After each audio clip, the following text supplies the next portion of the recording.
Welcome to the Authentic Wife Show. I'm Beth Rolls, a conscious marriage coach and author of The Authentic Wife, Uncaging Yourself Through Marriage. I help driven moms who love their kids more than they hate their marriage use the conflict in their relationship to become their most authentic selves so they can create a relationship and life they don't want to escape from. Stop waiting for your husband to evolve and start making every day feel like a vacation. You can find my book, tons of free resources, and Happily Ever After, the only marriage-saving coaching program, on my website, theauthenticwifeandmom.com. Thanks for joining me today. Let's get started.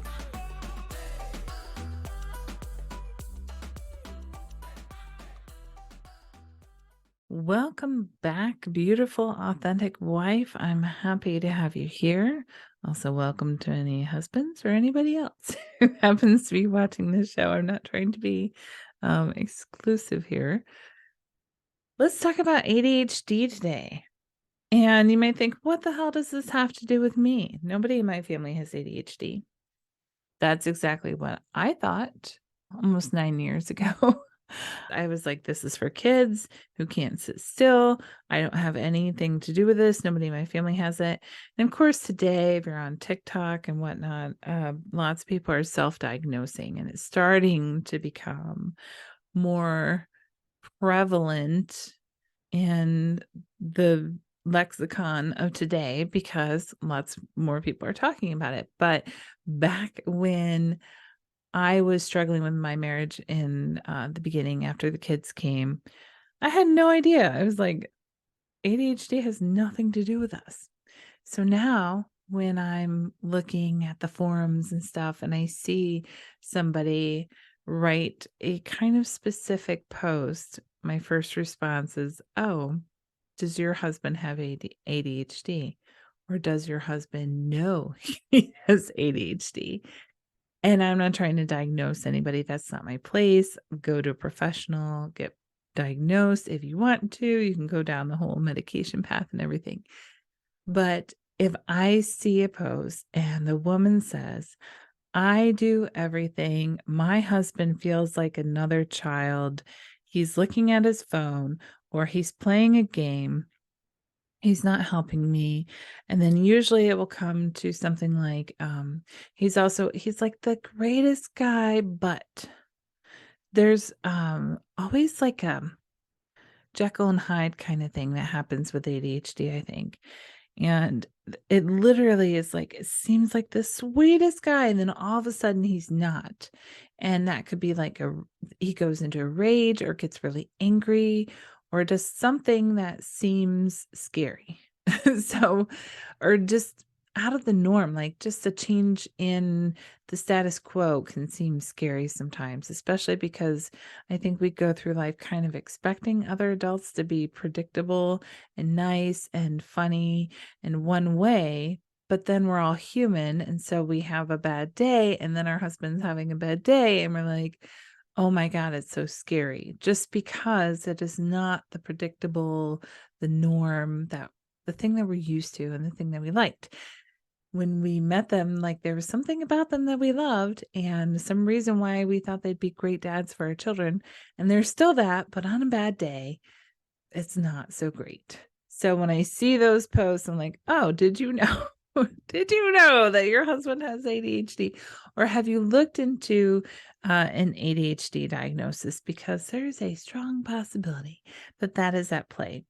And so a lot of the women that I work with, their husbands do have ADHD, and sometimes it's undiagnosed and sometimes it's diagnosed. Sometimes it's just so evident.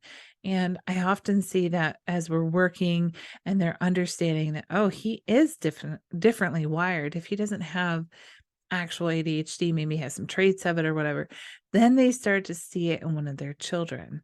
I'm like, oh, that's what's happening here. This child isn't like lazy and difficult. This child's brain works differently. So it's so important to start to understand this now if you're in this kind of marriage, because you're probably going to have a kid who's going to have the same issues, because it can easily be passed down to children. I have got a very big blog on this on my website, article, blog, whatever you want to call it. If you go to my website, theauthenticwifeandmom.com or bethrolls.com, one forwards there. Um, there's an article called Can an ADHD Marriage Survive? Yes. Here's how conscious moms avoid divorce in 5 steps. The first part of this article really breaks down how it originates and how it's in our genes, but it's actually our childhood that usually can flip the switch on or off for it to really be pronounced and for those skills to not develop, for executive functioning skills to not develop. So understanding early that it's more likely that your child could have ADHD is really helpful, because then it can help you understand that the brain is working differently and they need to develop extra, what might seem like extra skills to be able to function in life. The other thing to know about being married to somebody with ADHD is that because we typically marry somebody who's such a perfect match for us in terms of growth, you might have it too and not even realize it, especially for women. And I'm not an expert on women in ADHD because I have not studied it that much. But from what I understand, women tend to begin to develop compensating skills very early on if they have ADHD, because it seems so unacceptable for us to be quote unquote lazy, or to not get something right, or to not be responsible.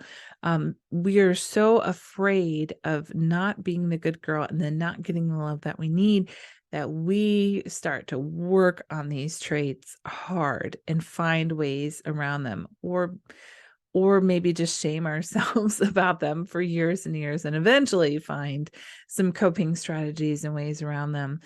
For boys, that does not seem to be the case. And I think that is something absolutely to do with the way we parent boys differently, how they're just kind of expected to show up, and we pass on to girls a much more intense idea of perfection.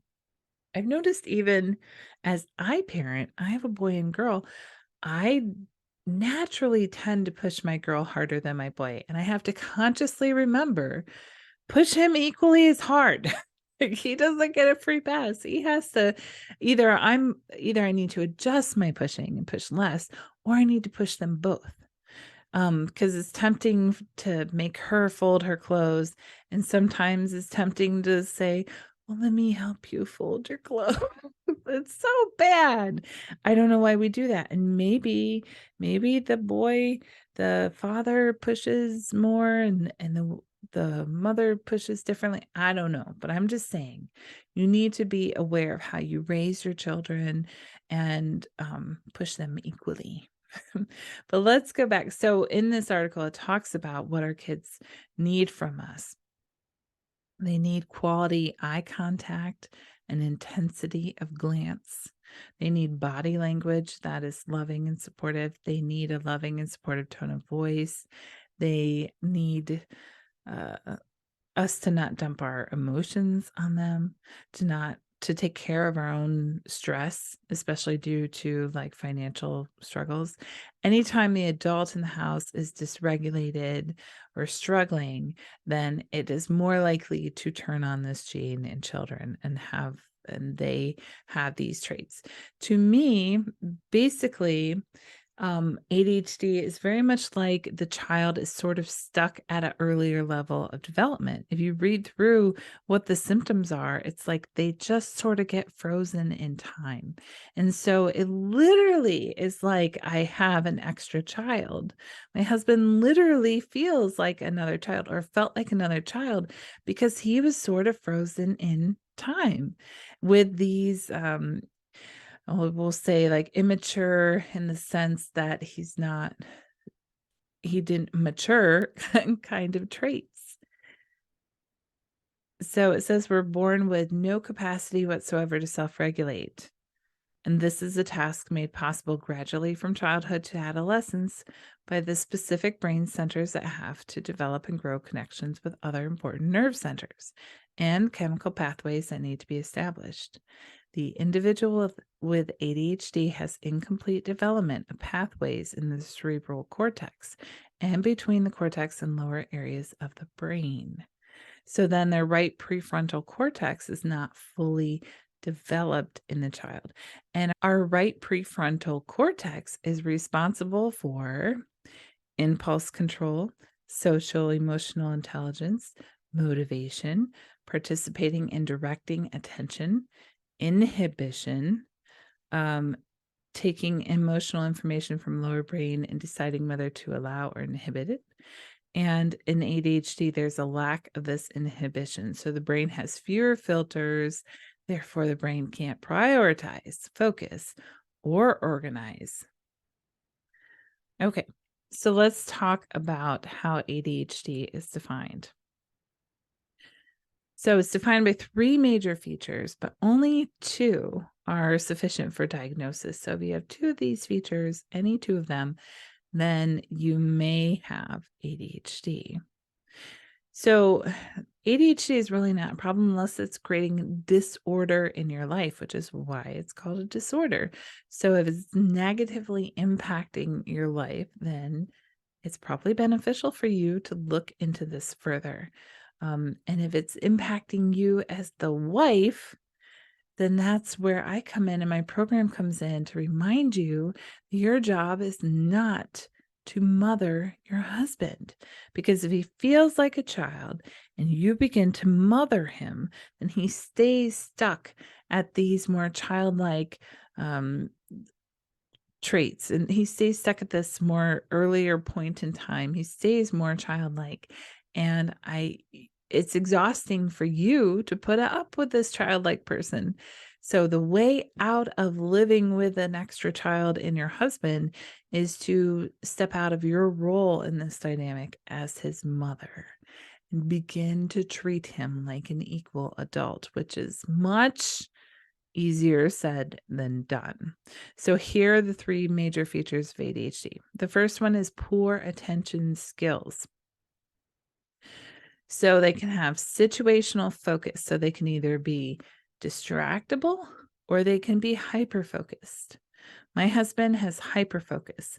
So that means that when he's in his phone, he is in his phone. And if the baby was crying, he did not know. So you think of somebody who's more distractible, they can barely sit and do anything because all these noises are going off, sounds, things, and they're very much into it. But hyperfocus is different because it's like they put blinders on and headphones and they are completely focused in their task, which was kind of funny to me when I learned that, because I'm like, my gosh, I had to learn presence and how to focus. And here's my husband, like super focuser, Superman of presence over here. He's very into what he's doing. They can be tuned out. They can feel like their head is separate from their body. This is called disassociation. They can create messes and they can have no template for order. So that means like, a neurotypical person might just understand what it's like to have their life in order or their day planned or their kitchen organized or whatever. But they don't, ADHD person doesn't have this. They don't even begin to know. Now, they may develop coping skills to create this. They may be constantly seeking the template for order, but they don't inherently have it. The second major feature of ADHD is deficient impulse control. So they can have poorly controlled emotional reactivity. So that means like the slightest thing happens and they feel some anger and bam, they rage. That's where that rage comes from. They may be a little bit hungry and bam, super hangry, frustrated all of a sudden. They could go the other way and be very sad all of a sudden. Everything could be a big emotional response from them. They might interrupt others. So they might be in conversation with you and suddenly start interrupting you. It feels torturous for them to wait their turn to speak or to play a game or to do whatever they want to do. They may act or speak or spend impulsively. So this is impulsive behavior.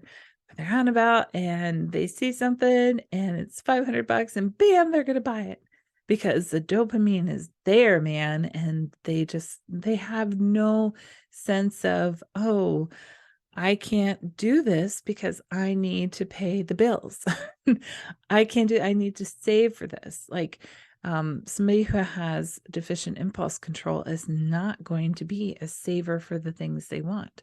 They are going to want to get what they want immediately, which can lead to lots of financial struggles, especially in a marriage.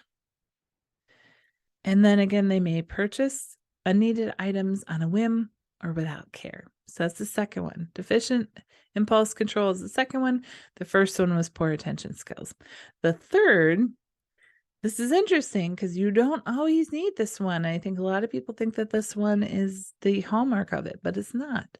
The third major feature is hyperactivity. So they could have trouble keeping physically still.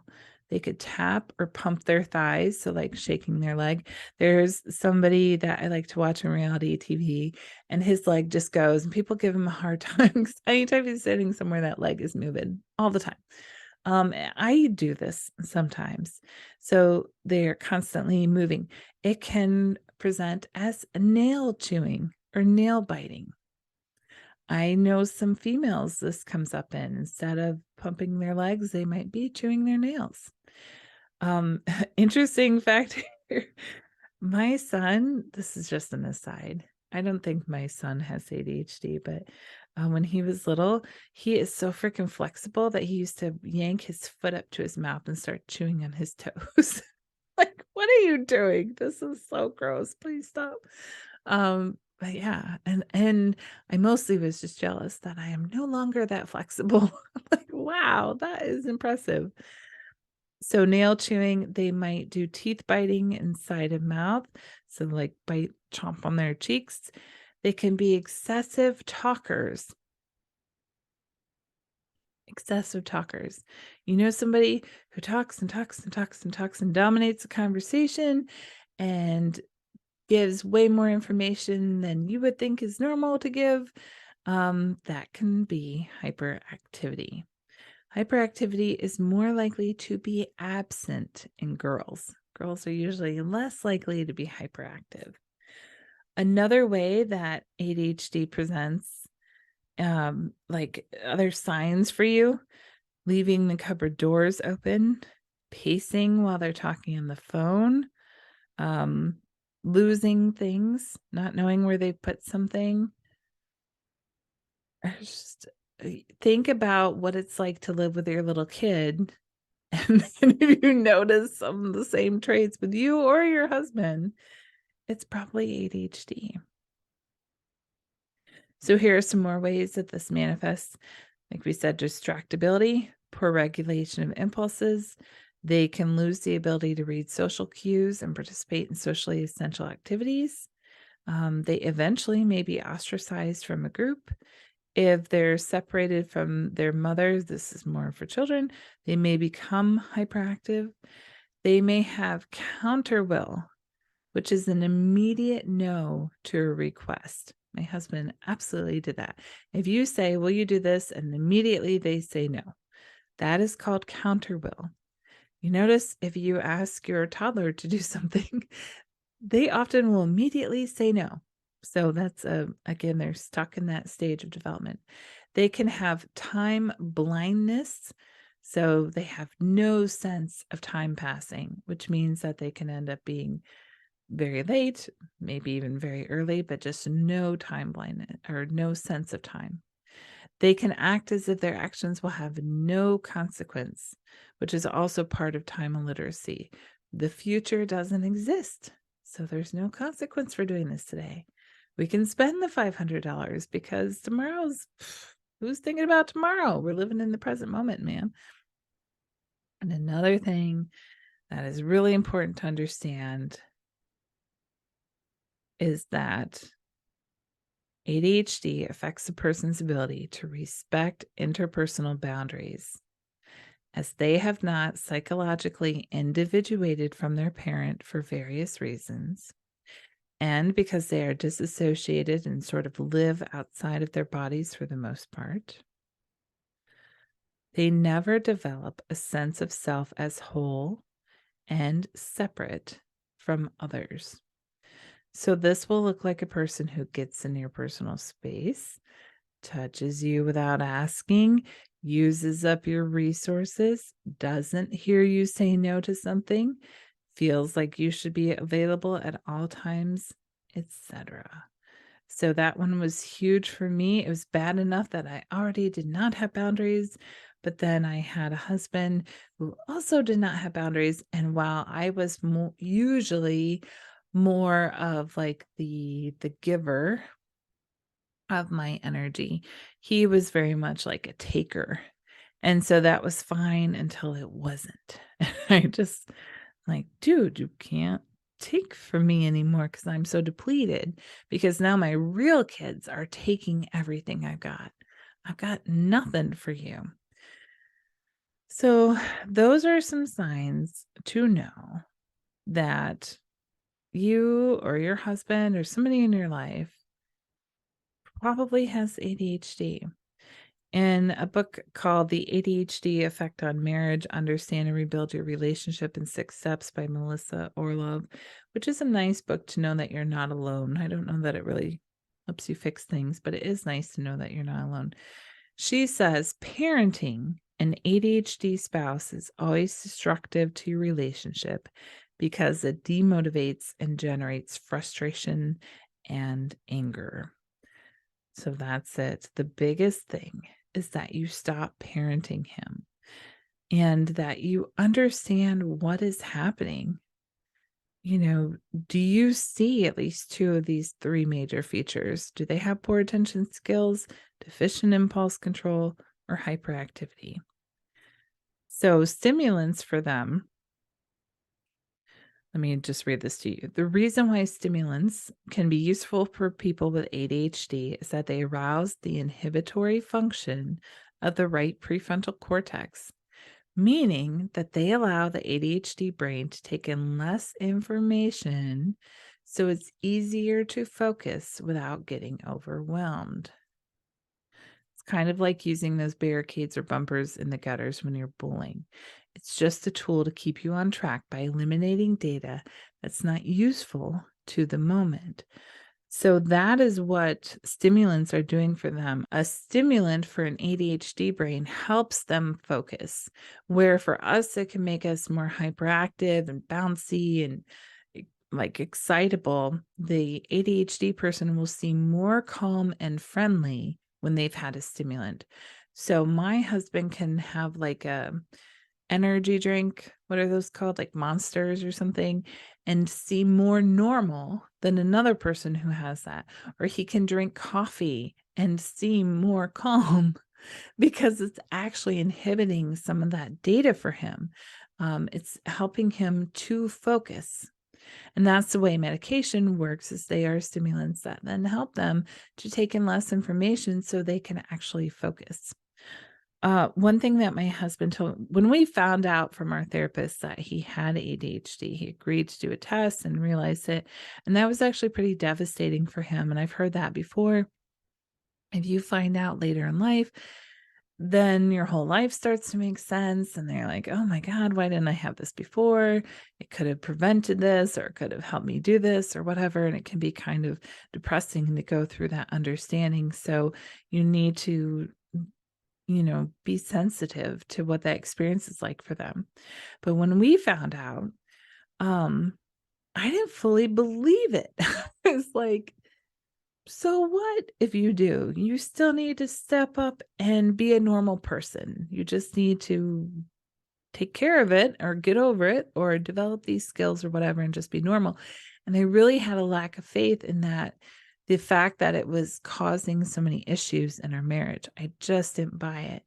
And now I know better and I understand. But back then he would say like, you don't get it. I used to keep my house really clean, but I had to set this time aside on the weekend and I had to be completely alone in the house. And I had to basically sit in front of the washer and dryer until the load was done. And I was like, no, that's crazy. But recently, this was only, not even a year ago, we were having lunch with one of his best friends that he grew up with. And he was like, yeah, remember how you used to you wouldn't come around or play or do anything on the weekend because you would have, or on that day on the weekend, I think it was like Sundays, because you were cleaning your house. Like, we couldn't come over, we couldn't talk to you, or we couldn't do stuff because you had to be focused on the task. And I was like, there's no way. That's crazy. You have to be able to do multiple tasks at once. You can do other things at once, but apparently, if it's like a boring task, something they'd rather not be doing, it's so easy for their brain to go somewhere else because it is getting all that data in that then they just kind of move on or go do the fun thing instead. And they really do need to just have sort of this block around that time to get it done. And so he used to say, like, I need all of you to leave. If you want me to do something in the house, I need all of you to leave. Or he'd say, I need a list, or I need this or that. And we went through all the different iterations of um, ways to help him. And aside from the medication, the thing that helped him the most was for me to stop mothering him. And he would probably deny this, but I have literally seen him grow up and mature. Not completely. He's still very much young at heart and he keeps me young. And I do absolutely love that about him. But he had to start feeling consequences of things for him to change his behavior. And assuming that I have some form of ADHD too, I didn't make changes or get different coping skills or learn different strategies until it was painful to exist in life without changing something. And I think it's really the same for them, that love heals and love is important, but also love also means having those boundaries and understanding where you end and the other person begins and allowing them to sit with their uncomfortable feelings, to sit with the consequences of their choices, to be loving but not save the day, to stop being mom. When they lose the car keys, when they wash something that's not supposed to go in the wash, when they take the kids out without feeding them, whatever it is, instead of rescuing from that or trying to prevent that, you have to allow it. You have to let them see what the struggle is when they don't know where things are. See what the struggle is when the kids are hungry when they're out. We have to replace the thing that they washed. You can't jump in and save the day. And they're going to be angry at first when you stop saving the day, but that's just part of the growth process. And that doesn't mean that you aren't loving. It doesn't mean that you aren't supportive. So one of the ways that I can support him is to have plans. So like clear plans, what we're going to do on the weekend, to put those things in a calendar event and invite him, on the Outlook. So it pops up on his calendar. So he has more reminders about things instead of expecting him to magically remember things. And by the way, those are things that help me as well. Clearing out the drawer, like where he naturally wanted to unload his pockets and stuff, keeping that clear for him, and then giving him like divided bins to put his stuff in. If I try to not fight him anymore, if there's a place where like shoes naturally comes off or the wallet naturally goes or his clothes naturally fall or whatever, I try to work with that instead of against it and just put in place bins or whatever. I move the shoe cubby over to where the shoes come off, put the divided tray out, whatever it is, just try to work with it. And that's how I can be loving and supportive, but also not mother. So if you'd like to learn more about mothering your children well and not mothering your husband, you can go to my website, theauthenticwifeandmom.com, and learn more about coaching and my program and how we can change this. And be sure to look up this. I'll put it in the show notes, but this article, you can have it sent to you so you can save it, but it's a beefy article. I only read the first section of it. So it does talk a lot about ADHD in your spouse. And as always, if you have any questions, you can feel free to email me, beth@bethrolls.com. Thank you for being you. Thank you for being here today, and I will see you next time.